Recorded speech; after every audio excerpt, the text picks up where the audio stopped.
और ये तो हक हुआ ना, अधिकार ही हुआ सबका। इस तरह की चीजें ना लाइए जिससे तनाव पैदा हो। सो अभी मुनावर फारूकी मेरठ पुलिस के एक अनाउंसमेंट से काफी ज्यादा नाराज है। यस, बेसिकली हुआ क्या है कि मेरठ पुलिस की तरफ से एक अनाउंसमेंट आया है कि इस साल कोई भी सार्वजनिक सड़कों पे नमाज वगैरह नहीं पढ़ेगा, और अगर ऐसा करता पकड़ा गया तो उसका लाइसेंस यानी कि ड्राइविंग लाइसेंस, पासपोर्ट वगैरह छीना जा सकता है। एंड और भी बहुत सारी चीज, आप चाहो तो न्यूज को सर्च करके पढ़ सकते हो। सो बेसिकली इसी चीज पे मुनावर फारूकी कुछ ये बोले हैं। सो हाय दोस्तों, ये कोई पॉलिटिकल वीडियो नहीं है, ना कोई क्रिटिसिज्म है, ये बस एक नॉर्मल दिल की बात है। कल मैंने न्यूज में पढ़ा, मेरठ पुलिस ने कहा है कि ईद की नमाज रास्ते पे कोई पढ़ेगा तो उसको सजा मिलेगी, उसका पासपोर्ट, ड्राइविंग लाइसेंस छीन लिया जाएगा, कि नमाज नहीं पढ़ सकते।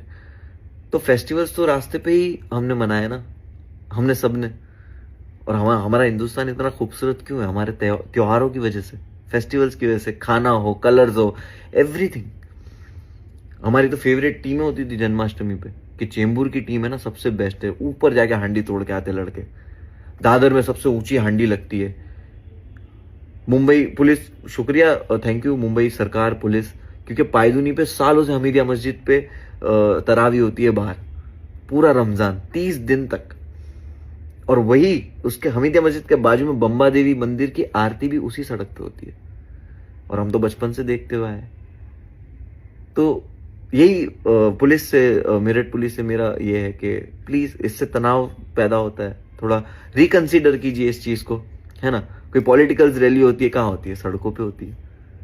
कोई वीआईपी आता है तो कौन सी सड़कें ब्लॉक होती है? हमारी सड़कें ब्लॉक होती है ना। तो और ये तो भारत के नागरिक का अधिकार भी हुआ ना, कि उसका फेस्टिवल है। कुछ लोग कहेंगे कि यार नमाज मस्जिद में पढ़ो, रास्ते पे क्यों पढ़ते हो? नमाज ऐसी कोई रोड पे गाड़ी रोक के नमाज पढ़ना नहीं शुरू करता है, मस्जिद में ही नमाज होती है। लेकिन ईद की नमाज जो होती है, छुट्टी का दिन है, सुबह 8 बजे का, 7 बजे का टाइम है, किसी को तकलीफ नहीं होती है। प्लस वो मस्जिद में ही होती है। जब मस्जिद फुल हो जाती है, इतने सारे लोग एक साथ नमाज पढ़ने जाते हैं, तो जब फुल हो जाती है उसके बाद एक्सटेंड होते होते गेट तक आते हैं, और फिर रास्ते पे प्रबंध होता है आधा घंटा नमाज पढ़ने का। तो यही था। और ये तो हक हुआ ना, अधिकार ही हुआ सबका, सालों से चला आ रहा है, तो ये करने दिया जाए। हमारे हमारे शहीद देखो, सुखदेव, राजगुरु, शहीद भगत सिंह, शहीद अशफाक, फिर हमारे बाबा साहेब आम्बेडकर हो या स्वामी विवेकानंद हो, सब ने ना अपने हक के लिए ही लड़ा है। मतलब उनकी पूरी जिंदगी गुजरी है ना, वो हक हक बात करते हुए गुजरी कि यार हक हक चाहिए, है ना। तो मुझे लगता है इबादत करना सबका हक है, अपना अपना फेस्टिवल एंजॉय करना सबका हक है। तो अथॉरिटीज जो है या पुलिस जो भी है, जो भी है, प्लीज रिकंसिडर कीजिए इस चीज को। हमारे डोंगरी पे ना ईद की नमाज के बाद पुलिस फूल देती है कि ये लो, सबको गुलाब ऐसा लाइन से लगा के, और हम वही रास्ते पे नमाज पढ़ते हैं। तो प्यार बढ़ाना बहुत जरूरी है ना।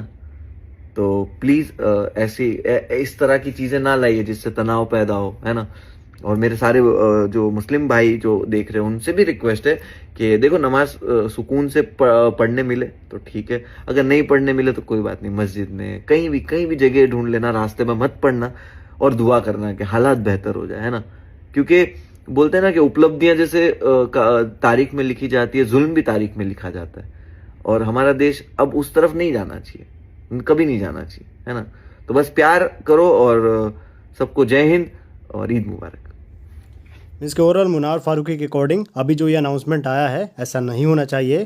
तो ओवरऑल आपने इनका जो ओपिनियन था देख लिया, सुन लिया। अब इसके ऊपर आपका क्या ओपिनियन है बताना हमें कमेंट बॉक्स में।